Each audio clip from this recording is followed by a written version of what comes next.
War is often measured in battles won and lost, in strategies executed and cities conquered. But sometimes, the greatest conflicts are fought not with guns or bullets, but in the human heart. Today, on Battlefield Secrets, we reveal the untold story of German prisoner of war in America during World War II, who expected cruelty, fear, and suffering yet encountered something far more disorienting: kindness. From family dinners to church services, from farm labor to the laughter of children, these soldiers faced a war they were never trained for: the invisible battle between duty, loyalty, and human compassion. Stay with us, because the story you are about to hear will challenge everything you thought you knew about enemies, war, and the fragile nature of humanity. In the late summer of 1943, a convoy of transport ships departed from a northern French port, carrying 1,200 German prisoners of war destined for the United States. The vessels, primarily requisitioned freighters retrofitted to hold human cargo, cut through the gray expanse of the North Atlantic. The sea was turbulent, with intermittent storms that lashed at the hulls, and the wind carried a biting chill that penetrated the cramped holds. Below deck, the prisoners were packed tightly, often standing shoulder to shoulder, barely able to move, with only thin blankets and rationed water to sustain them for the duration of the 10-day crossing. The men whispered cautiously among themselves, recounting rumors they had heard before embarkation. Some spoke of POWs allegedly forced to labor under constant surveillance, of barbed wire encirclements patrolled with relentless guards, and of the cruel treatment administered to those who questioned authority. Many had been conscripted directly from the Eastern Front, carrying memories of frozen battlefields, artillery bombardments, and comrades lost to sudden death. The notion of being transported to an alien land over 3,000 miles from home intensified their apprehension. The atmosphere within the hold was suffused with a palpable anxiety. The monotony of the journey, punctuated only by the occasional lurch of the ship and the distant, hollow cry of gulls, left the prisoners with ample time for reflection. Some mentally rehearsed worst-case scenarios: permanent imprisonment, starvation, or corporal punishment for trivial infractions. Others attempted to reconcile the surreal nature of their voyage, acknowledging the strange juxtaposition of enforced captivity with the measured order of naval logistics. On deck, when allowed brief observation, the prisoners glimpsed the vast ocean stretching in every direction, a boundless and indifferent expanse. The horizon remained unbroken for hours, offering no indication of the land that awaited them. Occasional glimpses of convoy escorts, naval destroyers patrolling at a discreet distance, suggested vigilance, but provided little comfort. The journey itself became a psychological trial, as isolation, uncertainty, and fear combined to heighten the men's sense of vulnerability. Historical records indicate that ships used for such crossings, including vessels like the SS Monticello and SS George Washington, were capable of transporting upwards of 1,000 prisoners at a time, yet conditions remained austere. Food consisted of meager rations, salted meat, hard bread, and limited water, designed to sustain rather than comfort. Sanitation facilities were minimal, and the risk of disease spread was constant. Despite these circumstances, no overt physical abuse was reported during transit, though the prisoners' perception of constant threat rendered the experience psychologically taxing. On the 10th day, the horizon shifted. A faint line of trees and the contours of a small town became discernible. The prisoners, accustomed to imagining barbed wire, watchtowers, and armed guards, instead observed orderly docks, neatly painted barracks, and a surprisingly calm reception area. A sense of dissonance settled over them. The anticipated brutality had not materialized. Yet, the unfamiliarity of the surroundings, the strange cadence of American English, and the courteous nods of guards created an equally unsettling tension. The prisoners exchanged guarded glances, uncertain whether this calm was genuine or merely a prelude to some unforeseen test. As the ships docked and prisoners were mustered for disembarkation, the North Atlantic wind carried with it the scent of pine and salt, an alien perfume compared to the mud and smoke of European battlefields. The men stepped onto solid ground, their boots echoing on the wooden piers, each footfall heavy with anticipation and trepidation. The camp loomed ahead, its fences taut and barracks neat, a silent testament to order and authority. For the first time in days, a collective thought pervaded the prisoners' minds. Would this calm be real, or the calm before the storm? The answer remained uncertain. Upon leaving the docks, the German prisoners of war were transported inland by trucks and trains, traversing the expanse of the American Midwest. By late 1943, the USA had established a network of over 500 POW camps scattered across 46 states, predominantly in rural locations such as Kansas, Texas, and Arkansas. The selection of sites reflected a strategic preference: distance from the coasts, proximity to agricultural labor needs, and relative security from possible attacks. For the prisoners, the landscape that unfolded outside the transport vehicles was both foreign and disconcertingly serene. Wide fields stretched uninterrupted toward the horizon, dotted with barns painted in familiar yet strangely bright colors. Crops swayed gently in the wind, a rhythmic motion that seemed almost hypnotic against the pale sky. Roads were paved and meticulously maintained, flanked by tidy wooden fences and occasionally punctuated by clusters of neatly kept homes. Children ran along the sidewalks or played near farmhouses, their laughter carried across open fields, incongruous with the grim expectations instilled in the soldiers by months of wartime propaganda. The prisoners observed these scenes with a mixture of awe and unease. In their minds, Americans were meant to be hostile, dehumanized figures, aggressive, unyielding, and ready to exact vengeance on the Axis soldiers. Instead, what confronted them was a culture of civility and routine. Farmers paused briefly in their work to nod or wave. Housewives moved about their yards with calm efficiency, and neighbors exchanged casual greetings. The prisoners found themselves involuntarily scrutinizing every gesture, searching for hidden malice or subtle traps. Train rides through small towns offered additional opportunities for observation. POWs noted the scale of settlements, modestly sized yet well-structured, with central streets lined with storefronts, schools, and churches. Storefront windows displayed goods: flour, canned meats, clothing abundant in a manner unfamiliar to the men who were accustomed to rationing and scarcity in wartime Europe. The contrast between these scenes and the ruined streets of Hamburg or Dresden was stark, fostering a complex mixture of disbelief, envy, and suspicion. Historical accounts corroborate these impressions.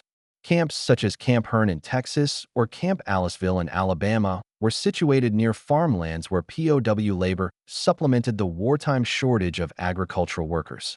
Civilians interacted with prisoners under strict guidelines, but with surprising politeness, often supplying additional food or small comforts. These gestures, while sanctioned and monitored, created an emotional dissonance for prisoners indoctrinated to expect only enmity from the American populace. Psychologically, the soldiers wrestled with this contradiction. Some attempted rationalization. Perhaps the Americans were exercising restraint until a breach of conduct could justify punishment. Others considered the possibility that the kindness was genuine, yet found such a notion unsettling. Daily interactions, the tipping of hats, smiles from children, the soft tones of women calling out to workers in the fields provoked cognitive tension, forcing the prisoners to reconcile preconceptions with observable reality. By the time the convoy approached the outskirts of the camp, the prisoners' initial shock had given way to a nuanced awareness. The terrain was orderly, the townsfolk accommodating, and the farms productive. Yet beneath this surface lay an undercurrent of suspicion, a persistent question that no outward observation could resolve. Their mental models of the enemy were challenged, and the equilibrium of fear and expectation teetered precariously. As the gates of the camp drew closer, each prisoner carried within him the unsettling recognition that the world beyond the fences was not entirely hostile. Yet the doubt lingered, subtle and persistent: was this genuine or a trap? Upon entering the perimeter of the camp, the German prisoners were immediately struck by the orderliness of the facilities. Surrounded by taut strands of barbed wire and watchtowers at regular intervals, the layout adhered to a precise grid. Paths ran between low, rectangular barracks constructed of wood and cinder blocks, each accommodating between 30 and 50 men. The barracks were uniform, painted in muted tones, with rows of narrow windows that allowed light, yet restricted visibility from the outside. The camp's organizational structure was evident in every detail: neatly aligned latrines, centralized mess halls, and designated areas for recreation and exercise. Historical documentation notes that such camps examples include Camp Shelby in Mississippi and Camp Forest in Tennessee were designed to balance security with practicality, housing several hundred to over 1,000 prisoners at a time. Fences alone did not secure the facility.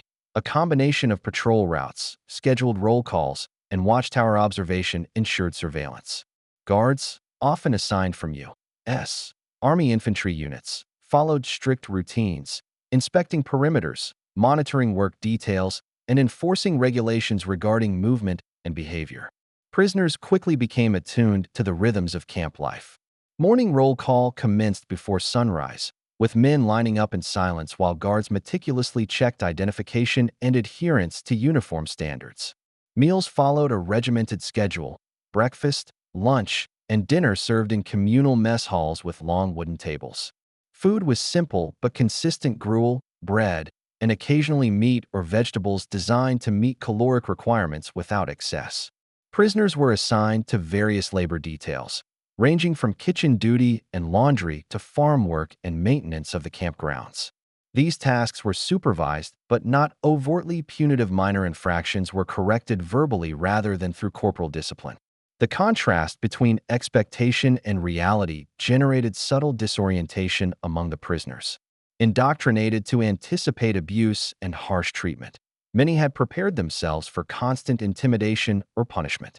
Instead, they observed guards interacting with a measured courtesy, maintaining professional distance without hostility.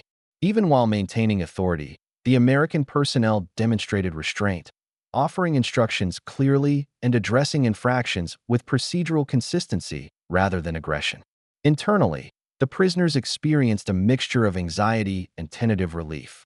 Fear remained a product of years of war and the unknown territory of captivity, but it coexisted with the recognition that the environment was safer than anticipated. The organized structure of the camp, the predictability of routines, and the absence of immediate cruelty challenged deeply ingrained assumptions about the enemy. Observing fellow prisoners adjusting to labor assignments, some men noted a quiet camaraderie emerging, though it was tempered by suspicion. Every act of normalcy felt slightly incongruous against the backdrop of global conflict. Attention to detail became a psychological necessity. Prisoners cataloged guard routines, meal schedules, and work assignments, attempting to reconcile their observations with the internal narrative of hostility fed by propaganda. The camp's apparent efficiency suggested careful planning rather than chaotic cruelty. Even the communal recreation periods, soccer matches, limited card games, and supervised exercise seemed designed to maintain morale while preventing disorder. By the end of the first week, the prisoners began to acknowledge a difficult truth. While still confined, they were treated with a level of professionalism and restraint that defied expectation.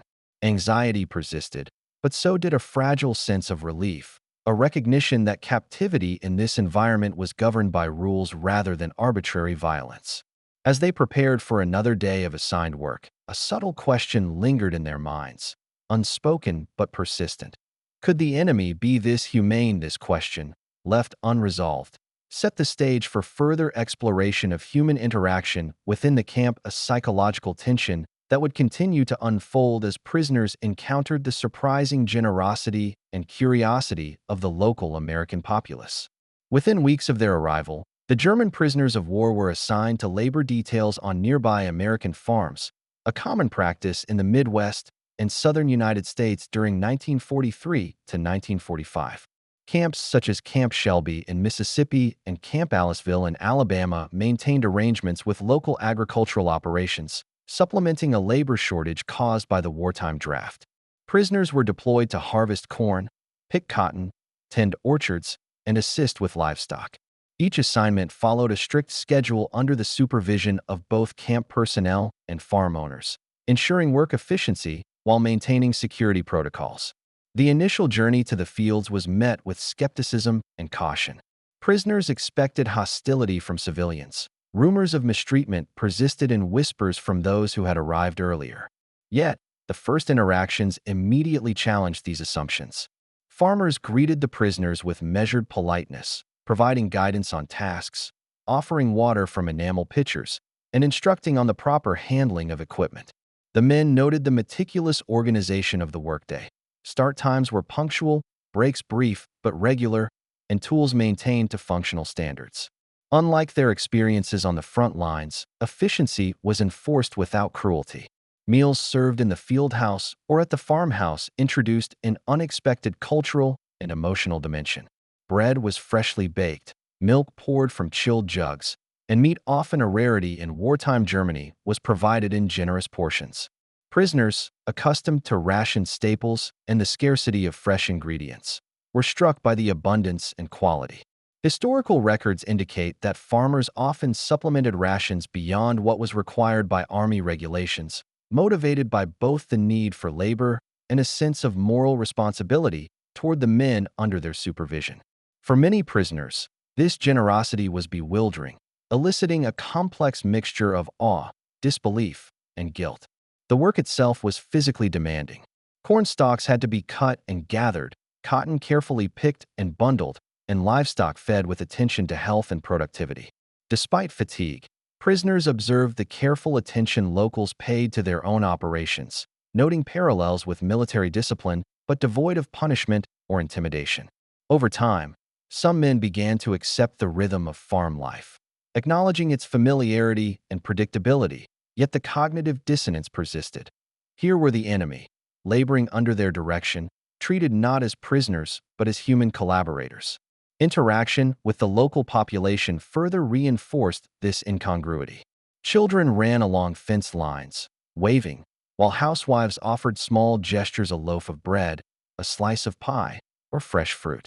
The prisoners noted these acts with cautious curiosity, uncertain whether they were sincere or part of some calculated psychological strategy. As they ate and labored, internal dialogue oscillated between gratitude and suspicion.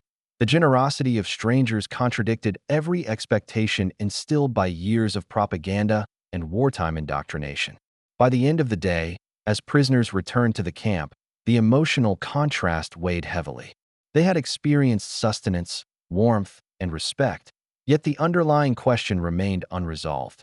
Why would the enemy feed them in such abundance? The simple act of being treated as human rather than as a faceless adversary provoked a profound psychological tension. Some prisoners felt guilt for enjoying comforts forbidden to their families back home, while others speculated on the motives of those who provided them. The experience left the men in a state of quiet reflection. The dissonance between expectation and reality challenged deeply held beliefs about the Americans, creating a subtle, pervasive tension that would continue to evolve as interactions with civilians deepened. The question lingered silently, a shadow over the day's work: why would the enemy feed us like this? In the weeks following their labor assignments on nearby farms, select prisoners were granted permission to attend Sunday services at local churches, an initiative designed both to integrate the camps into the surrounding community and to occupy the men constructively.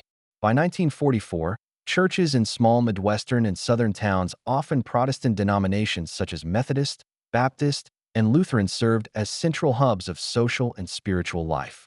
The congregations were accustomed to hosting visitors, yet the arrival of German POWs introduced an unprecedented dynamic. Guards accompanied the men, but once inside, interactions were governed by civility rather than coercion. As the prisoners entered the sanctuary, they were met with polished wooden pews, stained glass windows depicting pastoral and biblical scenes, and the resonant sound of a pipe organ filling the vaulted space. The congregation stood, singing hymns with measured harmony, their voices carrying both solemnity and warmth.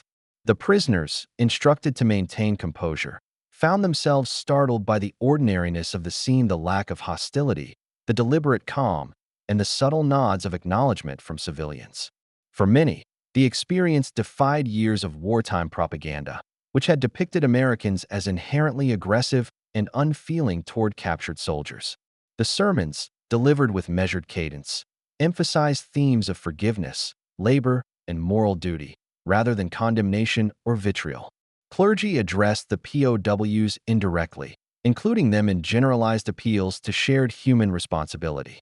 Historical records from correspondence and camp reports suggest that some pastors actively encouraged congregants to welcome prisoners courteously, reflecting both religious principles and a pragmatic approach to maintaining social order near the camps.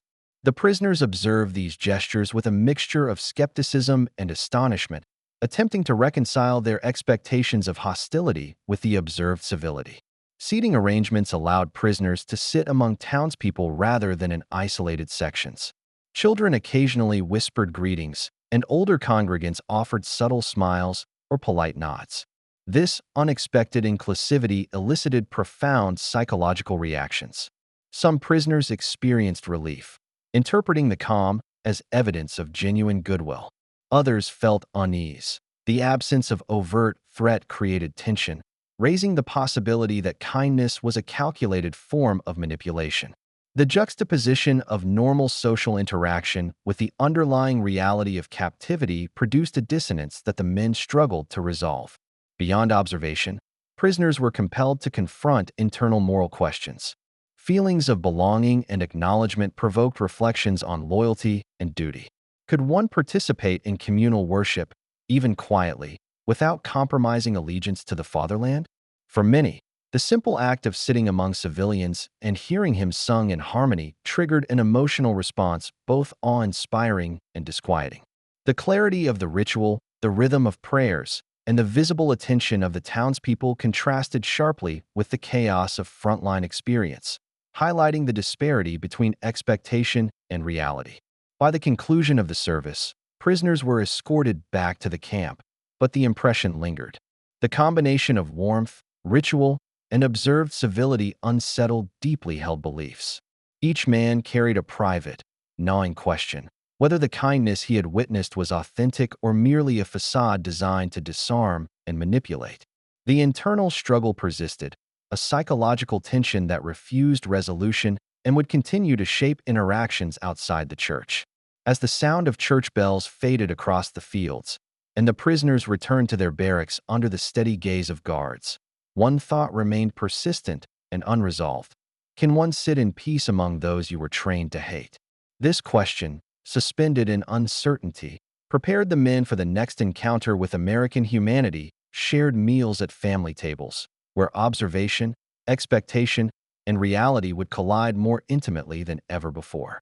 In the months following their initial exposure to camp routines and community labor, selected German prisoners of war were granted an extraordinary privilege invitations to dine with local American families.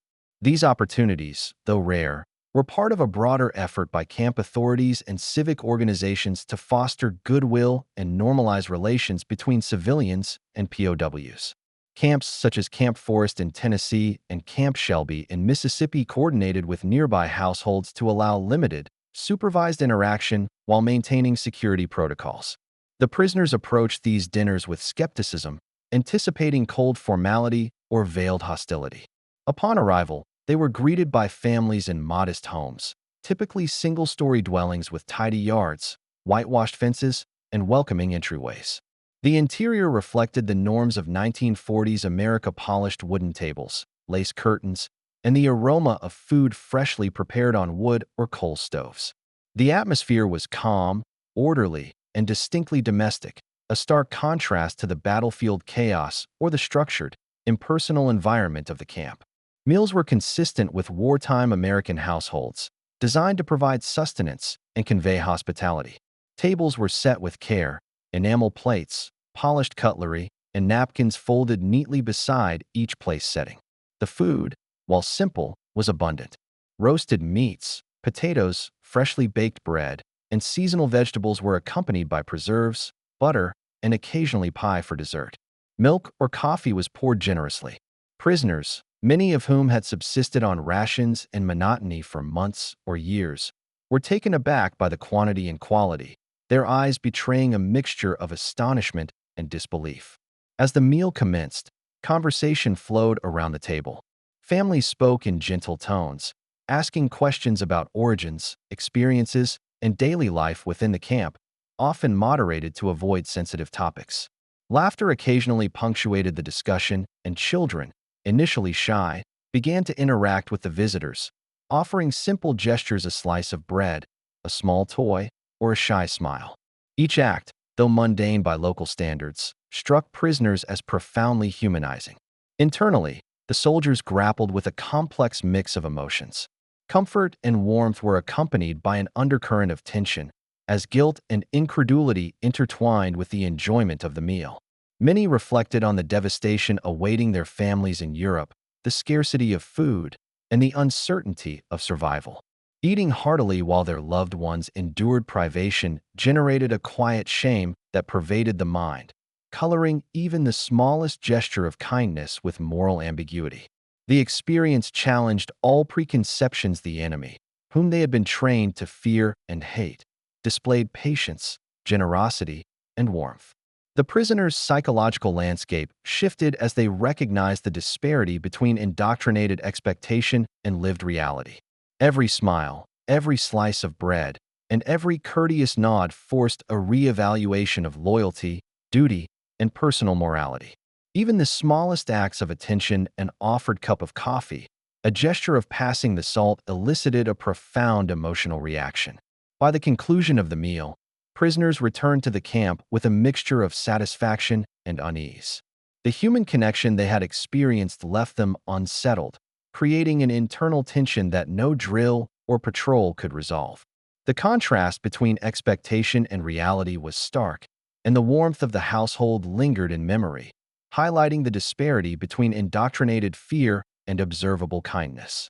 As they stepped back through the gates and returned to barracks under guard supervision, a single question dominated their thoughts: could kindness be the cruelest weapon of all? The question, unspoken but persistent, would continue to shape their perception of the enemy and the moral complexity of captivity in the weeks to follow.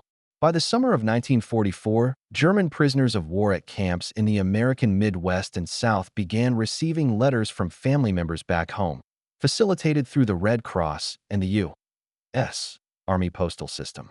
Communication was heavily censored. All correspondence was scrutinized for political content or military intelligence, with letters often delayed by weeks or months. Despite these limitations, the arrival of mail was a significant event, creating a brief window of personal connection to a world largely inaccessible to the men in captivity. Prisoners gathered in small groups near the administrative office when letters were distributed, each envelope eliciting a surge of anticipation and anxiety.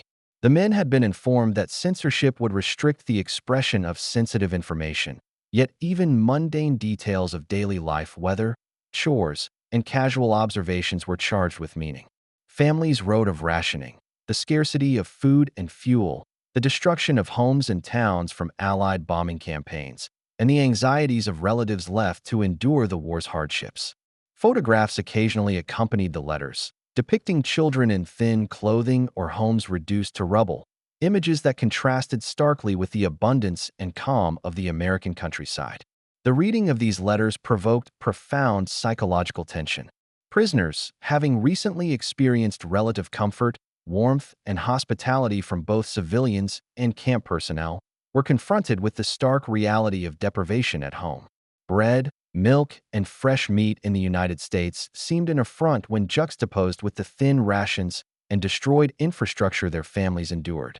Some men attempted to rationalize their emotions, attributing gratitude for the kindness received in America to necessity or survival, yet the sense of guilt remained pervasive. The disparity between expectation and reality, both abroad and at home, forced an introspective confrontation with their own loyalties. Historical accounts confirm that these internal conflicts were widespread.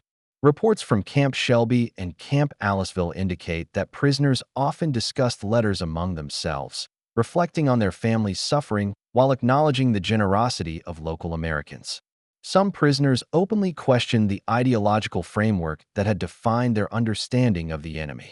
The cognitive dissonance produced by experiencing kindness, security, and abundance while learning of hunger and loss at home created a quiet but persistent moral unease. As men read through pages describing destroyed homes, shortages of basic necessities, and the constant anxiety faced by relatives, emotional responses varied from silent mourning to whispered lamentation. The contrast intensified feelings of longing and isolation, as well as a gnawing frustration at their powerlessness.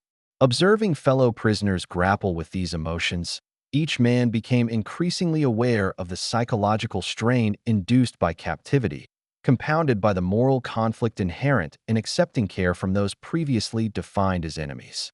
The letters also revealed nuanced glimpses of civilian resilience. Families described attempts to maintain routines, preserve community structures, and continue agricultural production despite bombings and shortages. These narratives, while demonstrating fortitude, underscored the prisoners' perception of disparity. While American farmers and townspeople had extended hospitality and sustenance, loved ones at home remained exposed to deprivation and fear. The emotional weight of this realization was compounded by reflections on personal survival versus collective suffering. By the end of the day, the men returned to their barracks in silence, letters clutched tightly or tucked into uniforms.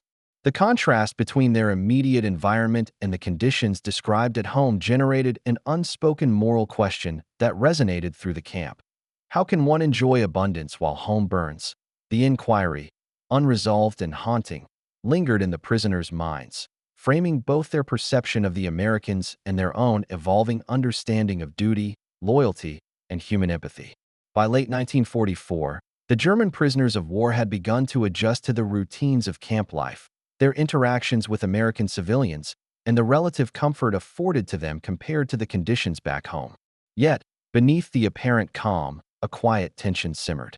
Whispers circulated among the men, fueled by rumor and anxiety, suggesting that the generosity of Americans, the open smiles, invitations to work on farms, and shared meals might conceal ulterior motives.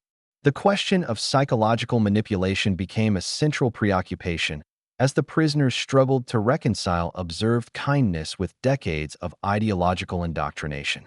Camps such as Camp Forest in Tennessee and Camp Shelby in Mississippi maintained structured surveillance measures, not only to ensure security, but also to monitor prisoner sentiment.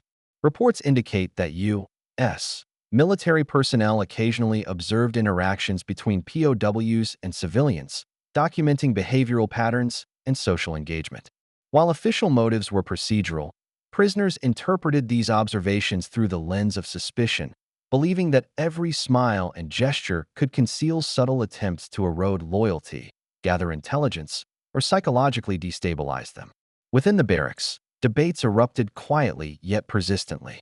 Some men contended that American kindness was authentic, an extension of moral and cultural norms, while others cited propaganda and ideological principles, arguing that any act of generosity was inevitably a tool of subversion.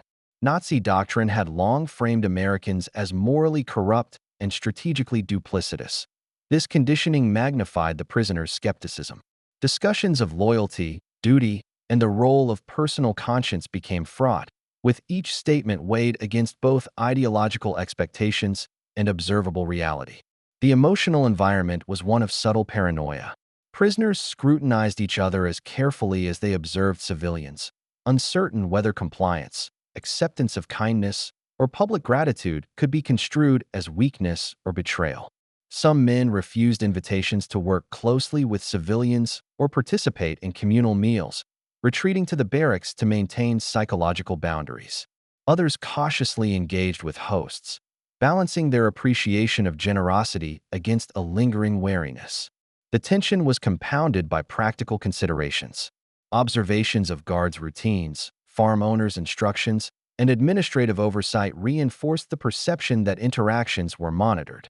Letters from home, describing scarcity and destruction, contrasted sharply with the abundance and calm of American life.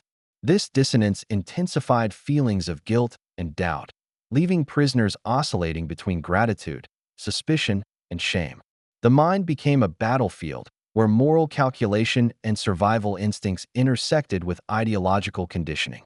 Historical accounts suggest that this phenomenon was not uncommon. POWs across USA camps reported internal conflicts over trust, the interpretation of gestures, and the legitimacy of forming bonds with civilians. Psychological stress manifested in sleep disturbances, irritability, and fragmented social cohesion among prisoners. The subtle, pervasive tension created an invisible stratification. those willing to accept kindness versus those unwilling to acknowledge the humanity of their captors. By the end of the day, the barracks were divided not by physical structures, but by internal allegiances. Some men shared cautious observations of friendliness as evidence of genuine morality, while others reinforced the notion that every smile was a calculated stratagem. Suspicion permeated conversation, gaze, and gesture alike. Though outward compliance remained, the emotional landscape was fractured, with trust suspended and skepticism reigning. As the prisoners prepared for the evening roll call, an unspoken question persisted. Can trust survive suspicion in a world built for war? The inquiry hung over the camp like a shadow, presaging deeper challenges to human connection and moral clarity that would emerge as the men confronted the paradoxical kindness of Americans in subsequent encounters.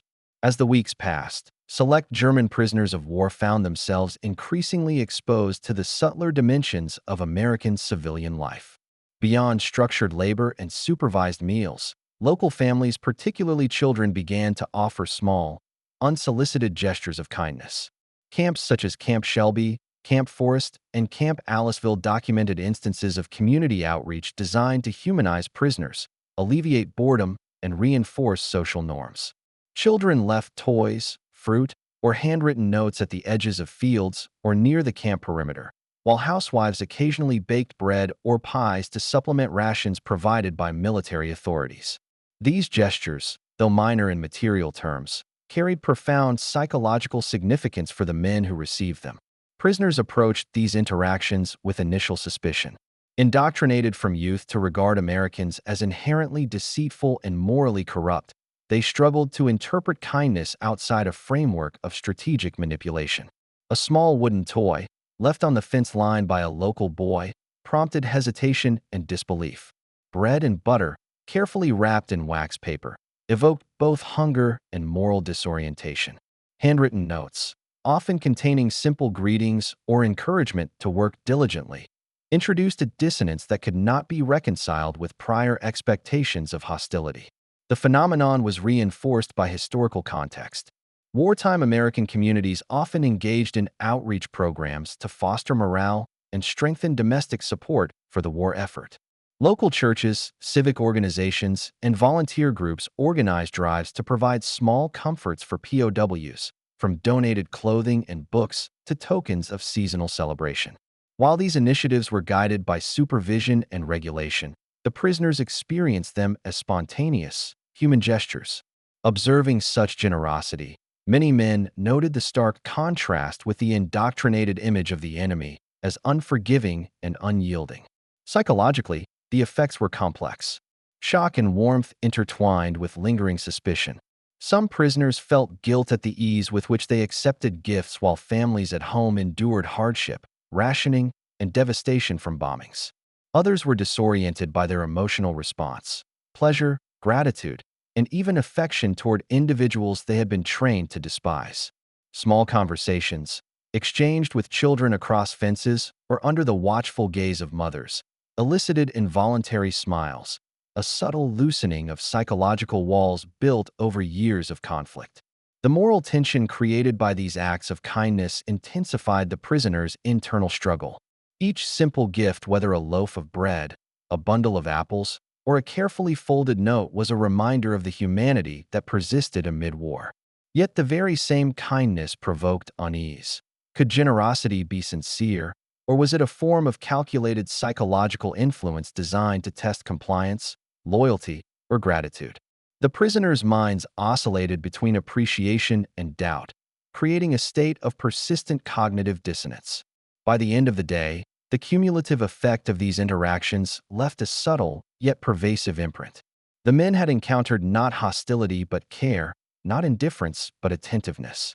Emotional walls, once rigidly maintained, had begun to fracture under the weight of human connection.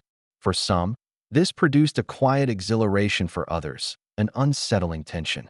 The duality of gratitude and suspicion persisted, unresolved and intrusive, occupying thought during the hours spent in barracks or on labor details. As twilight fell over the fields and the sounds of children's laughter faded, prisoners were left with an unanswerable question that hovered in silence. Can the enemy's heart truly be pure? The uncertainty lingered, a psychological shadow, challenging preconceptions and preparing the men for deeper confrontations with human kindness in the days ahead. Within the rigid confines of the camp, German prisoners of war began to seek one another out for private, whispered conversations. These exchanges, often conducted late at night or in isolated corners of the barracks, were strictly prescribed by camp regulations. Guards enforced disciplinary rules prohibiting unauthorized assemblies or discussions that could compromise order, and correspondence with civilians remained monitored and censored. Despite these constraints, prisoners shared reflections on their experiences, prompted by the cumulative psychological tension of labor, civilian interaction, and unexpected generosity. The discussions were hesitant at first. Men chose their confidants with care, evaluating trustworthiness within the internal hierarchy that had formed among the POWs. Senior non-commissioned officers maintained influence, insisting on adherence to military decorum even in captivity, while younger or lower-ranking soldiers expressed confusion and curiosity more openly. Conversations often began with mundane observations, harvest routines, the quality of food, or weather patterns, but gradually shifted toward more personal, morally charged topics: gratitude for kindness, astonishment at American civility, and guilt over their own enjoyment of these experiences. Prisoners recounted the small gestures that had unsettled them: freshly baked bread offered by a farmer, children waving across fences, family meals shared with civilians. These memories were accompanied by a pervasive sense of shame. The men recognized that they had been trained to hate Americans, to perceive them as morally corrupt adversaries, yet lived experience presented an irreconcilable contradiction. Their reflections oscillated between appreciation and suspicion, empathy and guilt, producing a psychological tension that none had anticipated. Historical records indicate that this form of clandestine dialogue was common in camps such as Camp Aliceville and Camp Forest, where prisoners, under surveillance but largely unsupervised at night, found subtle opportunities for private discourse. Military hierarchy within the camp often exacerbated moral conflict. Officers expected loyalty to the Reich and vigilance against subversive influence, while lower-ranking soldiers grappled with the reality of daily human kindness. This dichotomy fostered an environment of both intellectual and emotional strain. During these conversations, prisoners analyzed their evolving perceptions of the Americans. Some questioned whether generosity could be genuine in a society built for war, while others began to accept the possibility that the kindness reflected authentic cultural and moral values rather than calculated manipulation. The psychological horror of reconciling these insights with prior indoctrination became a recurring theme. Men reported sleepless nights, heightened irritability, and difficulty maintaining ideological consistency, reflecting the destabilizing effect of empathy on deeply ingrained beliefs. The confessions of vulnerability were accompanied by introspective reflections on loyalty, identity, and moral responsibility. One soldier remarked that the most difficult aspect of captivity was not the loss of freedom, but the internal struggle to reconcile personal gratitude with national allegiance. Another expressed fear that developing human connections, even indirectly, might be considered betrayal by comrades or officers. The act of acknowledging warmth, care, and civility introduced an invisible, yet persistent, moral calculus, challenging both conscience and self-perception. By the end of the night, the prisoners returned to their bunks, the barracks quiet except for the measured sound of breathing and the occasional scrape of a cot. Yet the mental residue of these clandestine exchanges remained vivid. Each man carried within him the tension of conflicting loyalties and the unease of newfound empathy. The shared experiences of kindness, while externally unthreatening, had become a locus of psychological conflict. As dawn approached, a question lingered silently, permeating thought and conversation alike. Who will survive this internal battle? The uncertainty persisted, unresolved, shaping interactions and perceptions in ways that would continue to unfold as prisoners confronted the complexities of humanity in captivity. By 1944, select German prisoners of war had begun to encounter aspects of American culture that were unfamiliar and, at times, disorienting. Community dances, informal gatherings, and public events in towns near camps such as Camp Shelby, Mississippi, and Camp Forest, Tennessee, exposed them to music, humor, and social rituals previously unexperienced. These occasions, often orchestrated by civic groups, churches, or local service organizations, featured popular swing and big band music, an entertainment trend that had reached its peak in mid-1940s America. Prisoners observed the rhythms and melodies of bands playing in town halls or makeshift outdoor venues, accompanied by civilians engaging in dance, laughter, and informal social interaction. The music, lively, syncopated, and exuberant, contrasted sharply with the grim realities of war they had left behind. Recordings of Glenn Miller, Benny Goodman, and local orchestras provided auditory accompaniment, while children's laughter echoed through streets and fields. For men accustomed to the monotony and fear of captivity, the energy and vibrancy of these gatherings produced a sense of cognitive dissonance. Internally, the prisoners struggled to reconcile these sensations with the destruction and deprivation reported in letters from home. Enjoying music, humor, and lighthearted interaction became psychologically complicated. Each smile or laugh highlighted the contrast between American abundance and German scarcity. Some men felt shame at their own pleasure, recognizing that their families endured rationing, bombings, and ongoing military danger. Others experienced temporary relief, a reprieve from constant vigilance. Yet even these moments were tinged with suspicion. Could joy be genuine, or was it another instrument of influence? Historical documentation indicates that American POW camps sometimes encouraged exposure to local culture within the limits of supervision. Civic committees organized dances for prisoners, provided sheet music, and permitted attendance at church or town-organized events, all framed within a context of security and monitored interaction. Soldiers, however, often perceived these measures through the lens of wartime indoctrination, interpreting friendliness, music, and amusement as psychologically manipulative. Observing civilians engaging freely in music and dance produced complex emotional responses.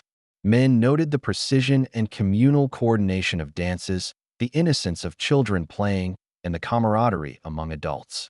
For the prisoners, this contrasted starkly with military life, camp routines, and the constant reminder of conflict in Europe. Some experienced fleeting joy, an almost intoxicating release from fear, monotony, and rationed existence. Others experienced guilt, unable to reconcile personal pleasure with the ongoing suffering of relatives or the ideological demand for animosity toward Americans. The effect of these cultural experiences extended beyond the immediate sensory impression. Music and laughter served as a conduit for reflection, prompting prisoners to evaluate assumptions, moral judgments, and previously unquestioned ideological principles. The subtle internal conflict between the allure of normalcy and the awareness of loyalty and duty heightened psychological tension, producing a surreal emotional environment in which pleasure and fear coexisted. As the evening concluded and the last notes of swing music drifted across the quiet fields, prisoners returned to their barracks, physically unscathed but emotionally unsettled. Laughter lingered in memory, evoking both longing and suspicion. The men were left to confront an unanswerable question, suspended in the dim light of evening. Can one embrace peace when war still rages? The inquiry remained unresolved, a psychological shadow that would continue to shape perception and interaction in the days ahead. By late 1944, German prisoners of war at camps such as Camp Shelby, Mississippi, and Camp Aliceville, Alabama, had established routines that included supervised correspondence with family members. Letters were routed through the International Committee of the Red Cross and USA Army Postal Services, both of which enforced strict censorship protocols. References to military strategy, political opinion, or negative commentary on camp conditions were prohibited. Messages were monitored and, in some cases, delayed for weeks or months. Within this framework, prisoners frequently undertook the act of writing letters not solely to communicate, but as a means of psychological release. Many men composed letters that remained unsent, recording thoughts, emotions, and confessions they were unwilling or afraid to transmit. The process of writing served as a form of therapy, a structured exercise in introspection that allowed prisoners to confront moral conflicts, guilt, and longing for home. Topics ranged from family health and domestic hardship to reflections on personal survival and experiences in America. Even mundane details, work assignments, meals, or observations of civilian life were imbued with emotional significance, as prisoners measured these experiences against conditions reported in letters from relatives or in memories of wartime Germany. Prisoners grappled with the cognitive dissonance inherent in their situation. While receiving generous hospitality from American families and local communities, they simultaneously experienced guilt and anxiety. Meals of fresh bread, milk, and meat, combined with exposure to kindness and civility, stood in stark contrast to rationed subsistence and bombed-out towns described in correspondence from home. Writing letters became a venue for articulating these conflicts.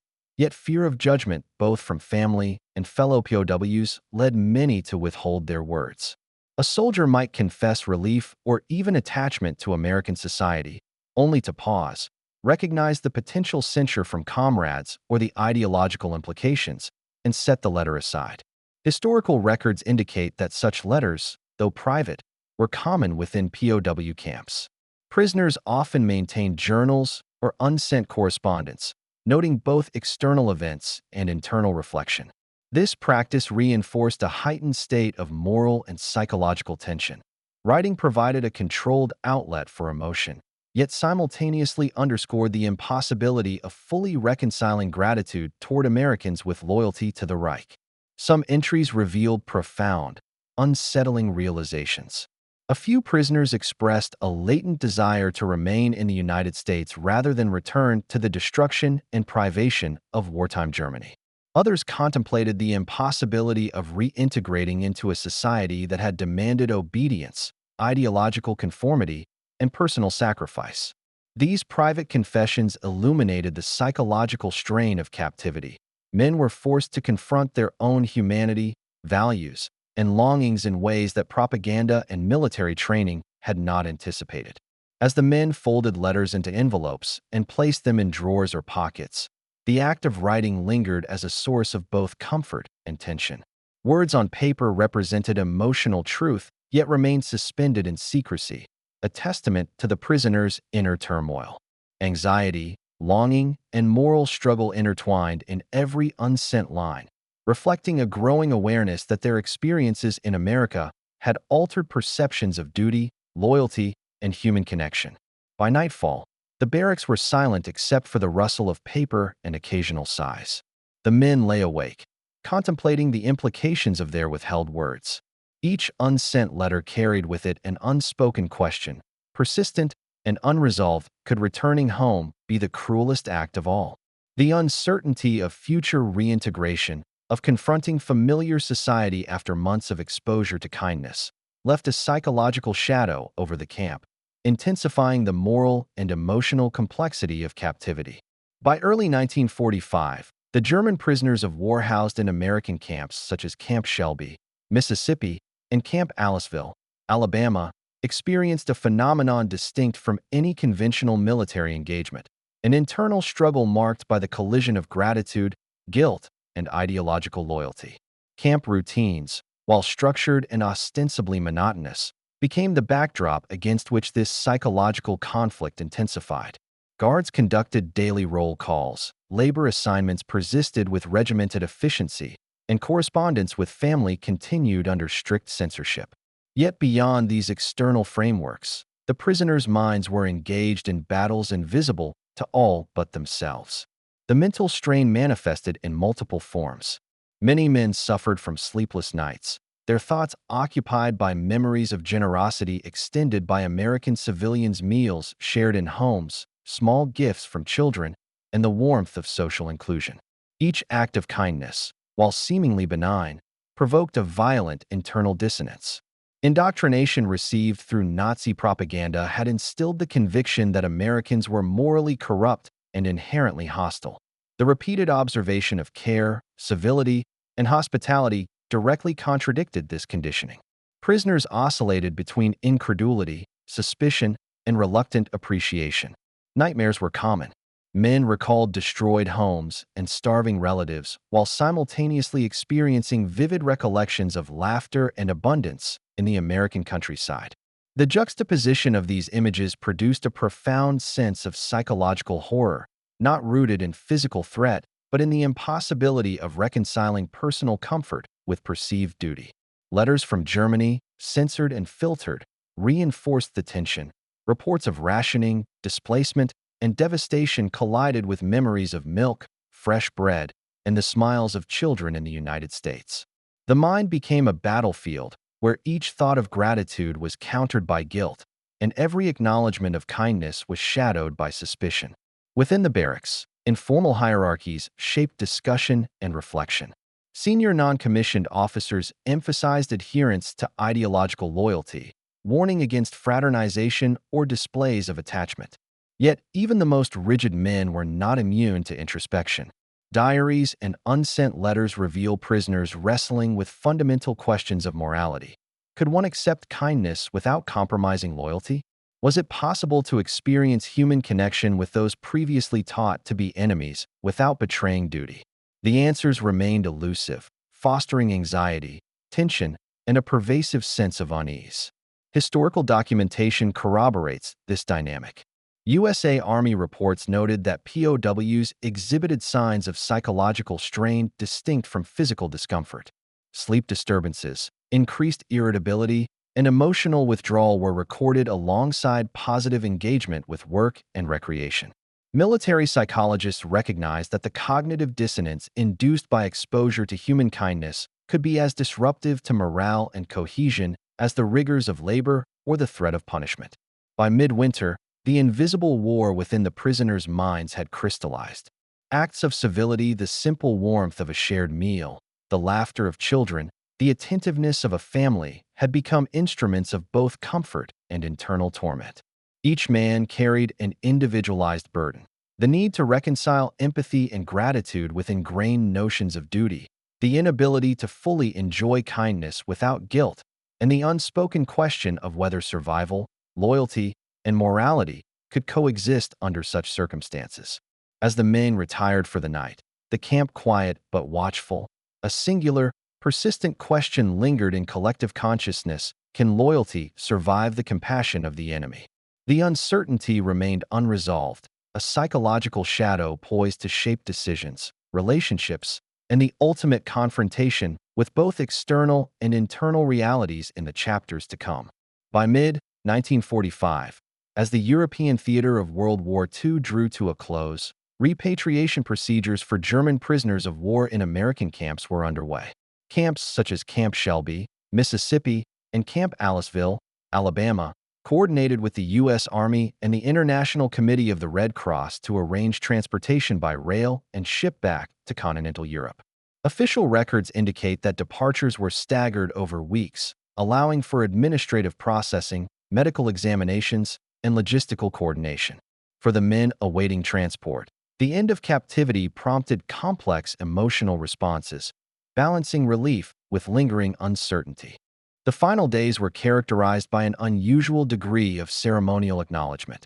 Guards and camp administrators facilitated farewells with local civilians who had interacted with the prisoners throughout their internment. Families who had previously extended invitations to meals, small gifts, or casual conversation gathered at the camp perimeter. Children, once shy, presented handcrafted tokens. Women offered bread, preserves, or embroidered linens. Even routine gestures, previously experienced with caution, now carried profound significance. Prisoners responded with quiet gratitude, bowing heads, exchanging brief words, and in some cases, offering small tokens in return. The psychological impact of these departures was considerable. Prisoners reflected on months spent observing the paradox of American civility amidst war. The sustained kindness meals, shared labor, music, and informal gifts contrasted sharply with the destruction and deprivation awaiting them in Germany. Diaries and correspondence from the period describe a mixture of nostalgia, relief, and moral tension. Men who had experienced repeated culture shock now confronted the finality of leaving the environment that had simultaneously nurtured and unsettled them. Transportation itself contributed to reflection. Trains carrying prisoners across the American South and Midwest traversed wide, cultivated fields, tidy towns, and rivers, providing a last view of the environment that had shaped the latter months of captivity. Crossing ports and boarding ships bound for Europe, men observed the North Atlantic, recalling both their initial transport and the uncertainty of the wartime seas. The contrast between the organized calm of American infrastructure and the wartime destruction in Europe reinforced the surreal quality of their experience. Internal conversations and private letters reveal lingering moral contemplation.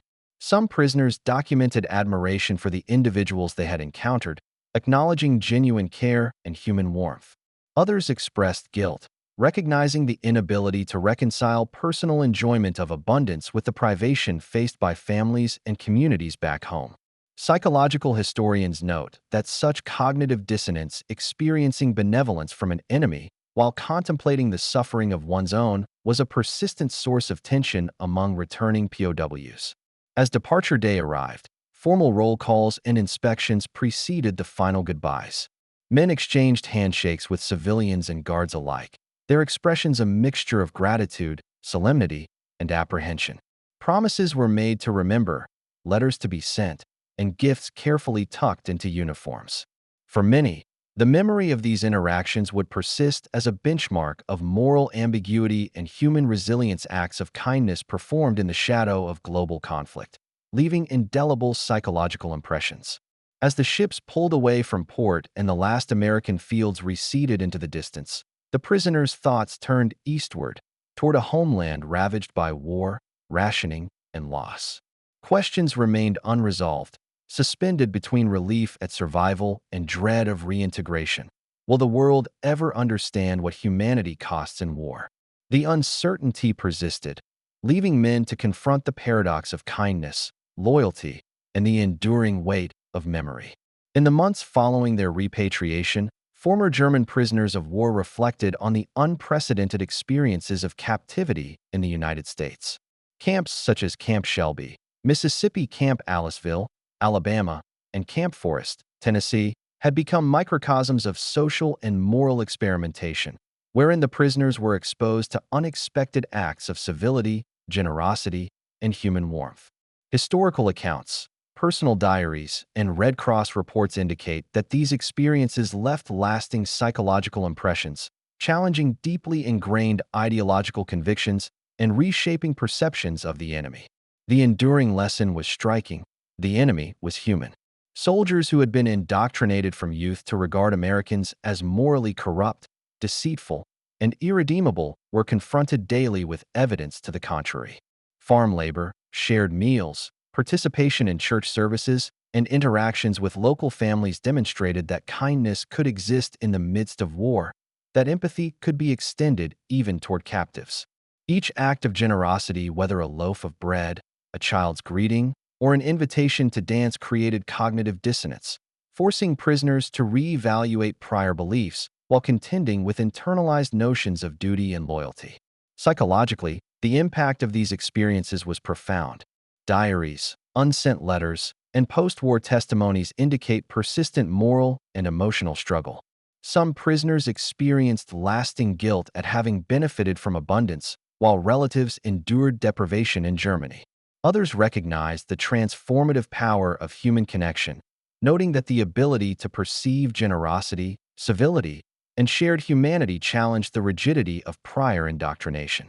Historians have identified this phenomenon as a unique form of psychological warfare, not executed with weapons or strategic maneuvers, but through subtle, persistent demonstrations of compassion.